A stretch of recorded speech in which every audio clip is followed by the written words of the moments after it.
Alright, magandang umaga po sa inyong lahat mga kababayan. Batang Maynila, Toys Update lang po tayo kay Kibuloy.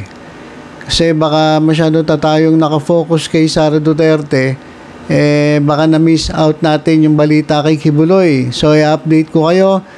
Ano naman nangyari dito kay Pacquiao mga kababayan? Kasi ang alam natin, siya po ay nasa hospital. Diba? Siya po ay nasa Philippine Heart Center. Ang pagkakaalam natin, ano ba, nandun pa rin ba siya o wala na siya? O bumalik na siya sa PNP Custodial Center o nalipat na ba siya ng kulungan? Ayan po ang tututukan natin ngayong mga panahong ito. Pero bago yan mga kababayan, gusto ko muna ibahagi sa inyo itong live ngayon dyan po sa Maynila. Sa Balitang Maynila tayo saglit. Eto mga kababayan, ayan po si Mayor Hanny Lacuna at Vice Mayor Yulo Serbo. Sa inyong ibigay ang aming inspirasyon sa paglilingkod sa ating minamahal. Okay. Nandyan po sila. Napakagaling at napakahusay. Si Mayor Hanny Lacuna at Vice Mayor Yulo Serbo. Nandyan po sila sa Isla Puting Bato, Tondo, Maynila. Namimigay po financial assistance at relief goods sa mga nasunugan na ating mga batang Maynila. Diyan po, Isla Puting Bato, diyan po sa Tondo, Manila. Ayan po, namimigay po ng tulong si Mayor Hanny Lacuna at Vice Mayor Yulo Serbo. Yan po ang maaasahan natin. Ito sila Mayor, saka si Vice Mayor, trabaho muna, tsaka muna yung politika. Hayaan na muna nila yung mga kalaban nila sa politika ang mangampanya ng mangampanya kahit wala pang panahon ng pangangampanya. Basta importante sa kanila makapaglingkod muna. Ayan, mas importante po yung tao kaysa sa mangampanya ka. Dahil may panahon po ang lahat, may panahon ng pangangampanya. Ayan mga kababayan. Okay, so nawawala-wala yung signal. Okay, so yan update lang naman po tayo dyan. Ito pong si Mayor Hanny Lacuna at si Vice Mayor Yulo Serbo ay nandyan po sa Isla Puting Bato para mamigay ng tulong sa mga nasunugan na ating mga kababayan, lalong-lalo ng mga batang Maynila dyan sa Tondo, Maynila. At ito, diretso na po tayo sa ating pag-uusapan. Kamustahin natin si Kibuloy. Ano ba balita kay Kibuloy? Ito, update tayo kay Kibuloy. Ayan mga babayan, ayan may nakita kayong sasakyan.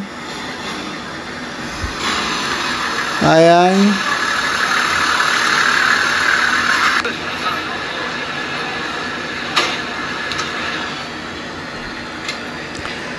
Yan po yung van na sinakyan po ni Kibuloy.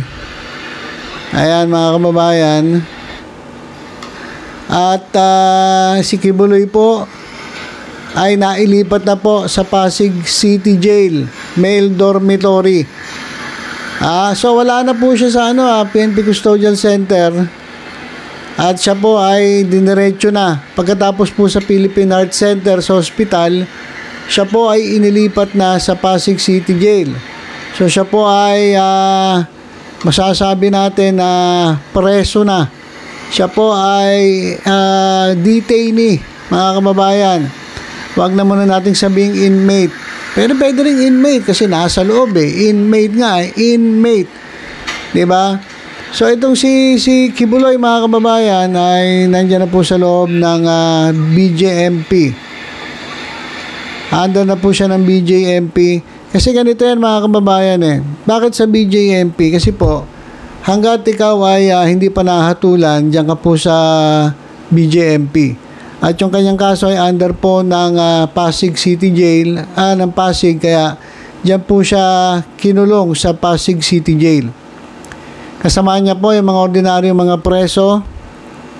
Pero siya po ay tatagal muna ng mga ilang linggo. Diyan po parang i-orient po kasi siya bago siya masama sa mga ordinaryong mga preso. So wala pong VIP treatment kay Kibuloy. Pero ewan ko lang mga kababayan parang hindi naman natin kabisado itong mga kalakaran dyan sa mga kulungan dito sa bansa natin. Sa totoo lang mga kababayan, kung dyan nga sa Bureau of Corrections, yung mga sentensyado, meron po nangyari mga VIP treatment, dyan pa kaya sa BJMP. So meron yan, imposibleng wala yan. Sa totoo lang, meron yan. Real talk na tayo. Huwag na tayong maglokohan. Kahit pa paano meron pong meron pong special treatment dyan po kay Kibuloy. Dyan sa mga mag-react dyan, huwag na kayo mag-react. Sa totoo lang, alam na ng buong bayan yan, yung mga style nyo dyan sa BJMP, dyan sa Bureau of Corrections. Bakit ko alam? Nagtrabaho po ako dyan sa Bureau of Corrections. Kaya kabisado ko yung mga diskarte dyan. Meron po, hindi po mawawala ang VIP treatment. Kaya lang, syempre, ibang-iba po ang dating mo. Kapag ikaw ay nakakulong na sa isang facility na katulad yan, jail facility, hindi katulad sa Camp Crame. Sa Camp Crame, medyo ka pa dun, medyo mataas pa ng konti ang status mo Pero pagdating po sa jail, kaya nga jail, kulungan, rehas, selda, wala na. So, ayan po ang nangyari kay Kibuloy from isang marangyang pamumuhay. Pero mo, meron ka na mga night duty, iba-iba ang nagmamasahe sa'yo, iba ang alam nyo na. Tapos ngayon, nandyan siya sa kulungan, dyan po sa jail, sa Pasig City Jail, at meron naman siguro night duty. Kaya lang, si Diego ata ang night duty, hindi na yung Ukraine yan. Yung siga po sa kanto. Yung mga rapist po ang mag-night duty sa kanya. Yung mga addict po dyan po sa nangyari dyan sa Pasig. O yan po ngayon ang kasamahan ni Kibuloy. Yan po yung mga magmamasahe sa kanya. May mga masahe naman mangyayari dyan. Tapos si Mayor. Si Mayor magpapasiklab yan kay Kibuloy at talagang bibigyan ng server yan. At buhay malamang buhay hari si Kibuloy diyan sa BJMP. Sigurado 'yan mga kababayan, sigurado 'yan. Ganyan po ang kalakaran sa ating kulungan dito sa Pilipinas. Kahit pa itago nila yan, alam naman natin, kabisado natin 'yan. Mas lalo na pag ito'y nasintensya, napatunayang may kasalanan at nalipat sa Bureau of Corrections, naku po, baka may sarili pang kubol. Baka hindi lang kubol, baka building.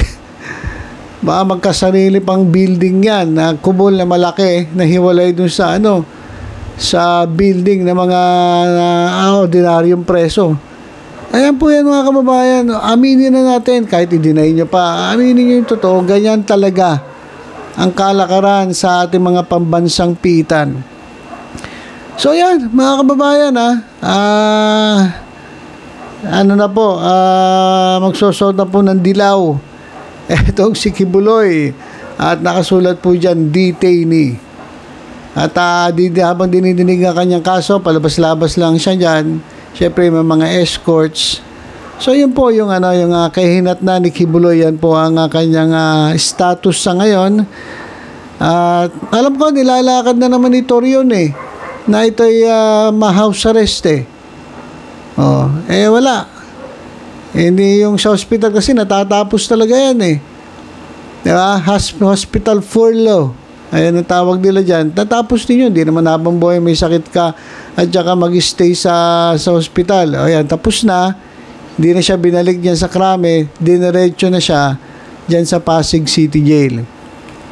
Ayan, yan na po. Ang Son of God, appointed Son of God, na dati pong nasa kingdom, nasa kaharian, isang malaking kaharian dyan sa Davao, na paliligiran ng magagandang babae at ginagawa niyang night duty. Ngayon ibang-iba na. Iba na yung night duty niya. Si Diego na. Si Diego na ang kanyang night duty. So yan mga kababayan, ang ating update. Isa pa, dagdag ko na rin mga kababayan. Happyawan lang natin ng konti Happyan lang. Pakinggan muna natin si Harapin niya yun. Sabi nga niya, pakinggan muna natin si Torion para malaman natin kung ano yung sinasabi ni Torion. Si Torion yung abogado ni Kibbs. Okay, ano ba? Kamusta ba si Kibuloy? May sinasabi ba si Kibuloy? Pakinggan natin si Torion. MR namin pending pa, pero harapin niya yon. Sabi nga niya, if it is the will of the Father, I will follow. Sir, yung di ba, kaya siya na hindi na naman because sa infection, sa recovering naman siya dun sa kanyang dental implants. As to other conditions, I am not at liberty to reveal that. As a matter of fact, we would take exception to the statement made by the opposing counsel, the private prosecutor, because the last time I heard, the Data Privacy Act prohibits a person from revealing whatever information pertaining to the health condition of a particular person. And we are initiating moves to ensure that such right of privacy of the good pastor will be respected. Thank you. Thank you. Okay, so ito na. Kay Torion na. Sinasabi kasi parang feeling ko napakagaling ni Torion. Ngayon patunayan mo yung kagalingan mo, attorney. At ngayon naharap kayo sa mga abogado ng ibang grupo. Tingnan natin kung sino ang mas magaling. Kasi kung magaling ka talaga, Atty. Torion, kayang-kaya mong palayain o ipaglaban para lumaya si Kibuloy. Pero pag natalo, wala ka pala. Puro ka lang dakdak sa social media. So yan, mapapatunayan mo na ngayon ang galing mo pagdating sa pag-aabogado. Tingnan natin kung kaya mong ipagtanggol ang iyong kliyenteng si Pastor Kibuloy. So yan lang muna mga kababayan. At napansin ko parang tahimik parang tahimik sila kay Kibuloy. Ano kaya balita? Siguro sa sobrang dami ng pinoproblema ni Sara Duterte at ng kanilang mga kaalyado parang wala na Pastor Kibuloy, kinalimutan ka na nung iyong mga kaalyado. Dinadalaw ka pa ba ni Sara Duterte? Dinadalaw ka pa ba ni Bato de la Rosa, ni Bongo? Nung panahon na nangangailangan sila, sigurado lapit sila ng lapit sa iyo. Ngayon, ikaw naman yung nandyan, ako nakakulong. Ano kaya? Wala pang balita kung dinalaw siya mga kababayan. Wala mang balita. Dinalaw siya ni Bato kasi dati, di ba, handa si Batong magbantay sa kanya, sumama sa kanya kahit saan. Pero ngayon, si Sara Duterte ang tinututukan nila. Dahil patong na kaso rin ang nakasampa kay Sara Duterte. Ngayon, si Kibuloy kaya, wala na, pinabayaan na ba si Kibuloy? Kawawa naman. Pagkatapos ng mga ginawa mo para sa kanila, iwanan ka na lang mag-isa. Kawawa naman si Kibuloy. Iniwan na. Ayan na. Wala akong balita kung may dumalaw na ba o nagbigay man lang ng pahayag para suportahan si Kibuloy. Pero si Torion. Pero the rest ng group na Davao Boys, parang wala akong naririnig mukhang iniwan na, mukhang tinakwil na si Kibuloy nung kanyang mga kasamang DDS. Pero abangan natin, malay ninyo, busy lang sila kay Sara Duterte. Baka maya-maya, nandun na. Dalawin na nila si Kibuloy dyan sa Pasig City Jail. Alright, so yun lang muna mga kababayan. Muli, congratulations. Salamat na rin. Kinamayaran nila ko na at Vice Mayor Yulselvo sa patuloy na paglilingkod sa mga batang Maynila. Salamat po sa inyo at alam naman namin na hindi niyo iwanan ng mga batang Maynila kahit anong mangyari. Hindi katulad ng iba dyan na pagkatapos na magamit ang Luzon na Maynila, iiwanan na lang. At sana, mga kababayan, sa darating na 2025 midterm elections, wag na wag niyong kalilimutan. Lacuna, Yul tayo. Honey Yul. Mga kababayan, mas maganda po Honey Yul kaysa ibang grupo kasi pag Honey Yul, mga kababayan, wala pong iwanan. At ang paglilingkod totoo po, hindi po papugian. At talaga namang si Honey Lacuna, wala pong pangarap na tumakbo sa mas mataas na posisyon kaya sigurado po tayo na ang puso niya, ang isip niya, ang lahat-lahat sa kanya ang maglingkod dyan po sa lungsod ng Maynila, hindi po sa buong Pilipinas. Tsaka na po pag-usapan yan, basta tapusin niyo muna ang kanyang termino, Saka pagkatapos yan, mag-iisip siya. Pero sa ngayon, wala pong ganong balak. At yung mga fake news, wag po kayo maniniwala. Tuloy-tuloy po ang kanyang paglilingkod. At kung meron po mga nakasira sa kanya, yan po ay mga tao nung nakaraang mayor na hiniling na manatili. Pero ang nangyari, siya pala ay na-traidor, na-set up. At nangyari ay dun sa pagkakamaling yon, siya ay naniwala, siya pa ang napasama. Kaya mga kababayan, ano po tayo, sa 2025, yan po sa lungsod ng Maynila, Honey Yule tayo, mga kababayan. Honey Yule. Okay, so, yun lang. Tutok-tutok lang po dito sa Batang Maynila. Ito ay sa iba pang updates. Ingat po tayong lahat. God bless po.